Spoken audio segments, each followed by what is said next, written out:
پیارے ابو جان اور امی جان، مجھے آج ملک سے باہر 5 سال ہو گئے اور میں اگلے ماہ اپنے وطن واپسی کا ارادہ کر رہا ہوں۔ میں نے اپنے ویزا کے لیے جو قرض لیا تھا وہ ادا کر چکا ہوں، اور کچھ اخراجات پچھلی چھٹی پر ہو گئے تھے تحفے تحائف لینے میں، اور کچھ دیگر اخراجات۔ اب میرے پاس کوئی بڑی رقم موجود نہیں، لیکن میری صحت ابھی ٹھیک ہے اور میں خود کو اس قابل سمجھتا ہوں کہ پاکستان جا کر کوئی بھی اچھی نوکری کر سکوں اور گھر کے اخراجات چلا سکوں۔ یہ جگہ مجھے پسند نہیں ہے، میں اپنے گھر رہنا چاہتا ہوں۔ آپ کی کیا رائے ہے اس بارے میں؟ آپ کا پیارا جمال۔ پیارے بیٹے جمال، تمہارا خط ملا اور ہمیں تمہاری چھٹی کے بارے میں پڑھ کر خوشی ہوئی۔ باقی تمہاری امی کہہ رہی تھی کہ گھر کی حالت بہت خراب ہو رہی ہے، اور تم جانتے ہو برسات شروع ہونے والی ہے۔ یہ گھر رہنے کے قابل نہیں ہے۔ گھر چونکہ پرانی اینٹوں اور لکڑیوں سے بنا ہے، اس لیے اس کی مرمت پر کافی خرچ آئے گا۔ ہم سوچ رہے ہیں کہ کنکریٹ اور سیمنٹ سے بنا ہوا گھر ہو تو بہت اچھا ہو۔ ایک اچھا اور نیا گھر وقت کی ضرورت ہے۔ تم جانتے ہو یہاں کے کیا حالات ہیں۔ اگر تم یہاں آ کر کام کرو گے تو اپنی محدود سی کمائی سے گھر کیسے بنا پاؤ گے؟ خیر، گھر کا ذکر تو ویسے ہی کر دیا، آگے جیسے تمہاری مرضی۔ تمہاری پیاری امی اور ابو۔ پیارے ابو جان اور امی جان، میں حساب لگا رہا تھا، آج مجھے پردیس میں 10 سال ہو چکے ہیں۔ اب میں اکثر تھکا تھکا رہتا ہوں، گھر کی بہت یاد آتی ہے، اور اس ریگستان میں کوئی ساتھی نہیں ہے۔ میں سوچ رہا ہوں اگلے ماہ ملازمت چھوڑ کر ہمیشہ کے لیے گھر آ جاؤں۔ 10 سال کے عرصے میں الحمدللہ ہمارا پکا گھر بن چکا ہے، اور ہمارے اوپر جو قرضے تھے وہ بھی میں اتار چکا ہوں۔ اب چاہتا ہوں کہ اپنے وطن آ کر رہنے لگ جاؤں۔ اب پہلے والی ہمت تو نہیں رہی، لیکن پھر بھی کچھ نہ کچھ کر کے ٹیکسی چلا کے گھر کا خرچ چلا لوں گا۔ اس ریگستان سے میرا جی بھر گیا ہے، اب اپنے بچوں کے ساتھ رہنا چاہتا ہوں۔ آپ کی کیا رائے ہے؟ آپ کا پیارا جمال۔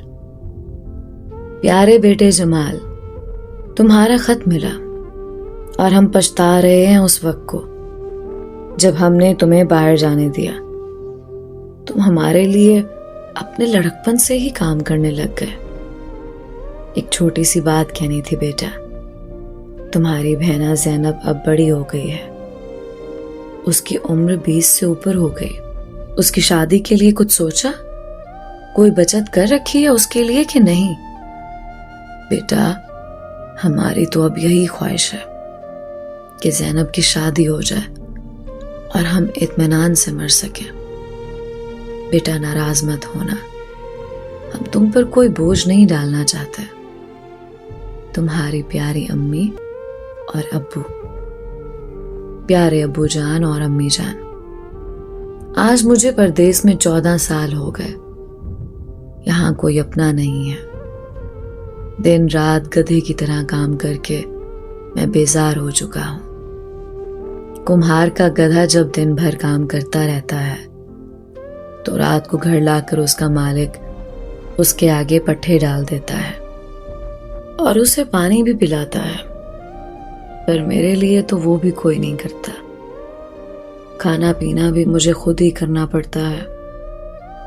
بس اب میں ویزا ختم کروا کر واپس آنے کا سوچ رہا ہوں۔ پچھلے کچھ سالوں میں اللہ کی مدد سے ہم زندگی کی بیشتر آزمائشوں سے نکلنے میں کامیاب ہو گئے۔ زینب بہنا کی شادی ہو چکی ہے اور اب وہ اپنے گھر میں سکھی ہے۔ اس کے سسرال والوں کو خوش رکھنے کے لیے میں اکثر تحفے تحائف بھی بھیج دیتا ہوں۔ اللہ کے کرم سے آپ لوگوں کو میں نے حج بھی کروا دیا اور کوئی قرضہ بھی باقی نہیں ہے. بس کچھ بیمار رہنے لگا ہوں. بی پی بڑھا ہوا ہے اور شوگر بھی ہو گئی ہے. لیکن جب گھر آؤں گا گھر کے پرسکون ماحول میں رہوں گا اور گھر کا کھانا کھاؤں گا تو انشاءاللہ اچھا ہو جاؤں گا. اور ویسے بھی اگر یہاں مزید رہا تو میری تنخواہ تو دوائی دارو میں چلی جائے گی. وہاں آ کر کسی حکیم سے سستی دوائی لے کر کام چلا لوں گا. اب بھی مجھ میں اتنی سکت ہے کہ کوئی ہلکا کام جیسے پرائیویٹ گاڑی چلانا کر لوں گا. آپ کا پیارا جمال. پیارے بیٹے جمال، بیٹا ہم تمہارا خط پڑھ کر کافی دیر روتے رہے. اب تم پردیس مت رہنا، لیکن تمہاری بیوی زہرا نے کچھ کہنا تھا تم سے، اس کی بات بھی سن لو. پیارے جمال، میں نے کبھی آپ کو کسی کام کے لیے مجبور نہیں کیا اور کسی چیز کے لیے کبھی ضد نہیں کی، لیکن اب مجبوری میں کچھ کہنا پڑ رہا ہے مجھے. آپ کے بھائی جلال کی شادی کے بعد آپ کے والدین تو مکمل طور پر ہمیں بھول چکے ہیں. ان کا تمام پیار نئی نویلی دلہن کے لیے ہے. میں نے تو یہ بھی سنا ہے کہ وہ آبائی گھر جلال کو دینے کا سوچ رہے ہیں. ذرا سوچئے، اگر آپ یہاں آ گئے اور مستقبل میں کبھی اس بات پر جھگڑا ہو گیا تو ہم اپنے چھوٹے چھوٹے بچے لے کر کہاں جائیں گے؟ اپنا گھر ہر انسان کی بنیادی ضرورت ہے. آپ کو پتہ ہے سیمنٹ سریا کی قیمتیں کتنی ہیں؟ مزدوروں کی دہاڑی آسمان سے باتیں کر رہی ہے. یہاں رہ کر ہم کبھی بھی اپنا گھر نہیں بنا سکیں گے. لیکن میں آپ کو پریشان نہیں کرنا چاہتی. آپ خود سوچ سمجھ کر فیصلہ کریں. آپ کی پیاری زہرا. پیاری شریک حیات زہرا، 19واں سال چل رہا ہے پردیس میں اور 20واں بھی جلد ہی ہو جائے گا. اللہ کے فضل سے ہمارا نیا علیحدہ گھر مکمل ہو چکا ہے اور گھر میں آج کے دور کی تمام آسائشیں بھی لگ چکی ہیں. اب تمام قرضوں کے بوجھ سے کمر سیدھی ہو چکی ہے میری. اب میرے پاس ریٹائرمنٹ فنڈ کے سوا کچھ نہیں بچا. میری نوکری کی مدت بھی اب ختم ہو گئی ہے. اس ماہ کے اختتام پر کمپنی میرا ریٹائرمنٹ فنڈ جو کہ 25,000 درہم ہے جاری کر دے گی. اتنے لمبے عرصے اپنے گھر والوں سے دور رہنے کے بعد میں بھول ہی گیا ہوں کہ گھر میں رہنا کیسا ہوتا ہے. بہت سے عزیز دنیا سے کوچ کر چکے ہیں اور بہت سو کی شکل تک مجھے بھول گئی ہے. لیکن میں مطمئن ہوں، اللہ کا کرم ہے کہ میں گھر والوں کو اچھی زندگی مہیا کر سکا اور اپنوں کے کام آ سکا. اب بالوں میں چاندی اتر آئی ہے اور طبیعت بھی کچھ اچھی نہیں رہتی. ہر ہفتہ 1.5 بعد ڈاکٹر کے پاس جانا پڑتا ہے. اب میں واپس آ کر اپنوں میں رہوں گا، اپنی شریک حیات اور عزیز جان بچوں کے سامنے. تمہارا شریک سفر جمال.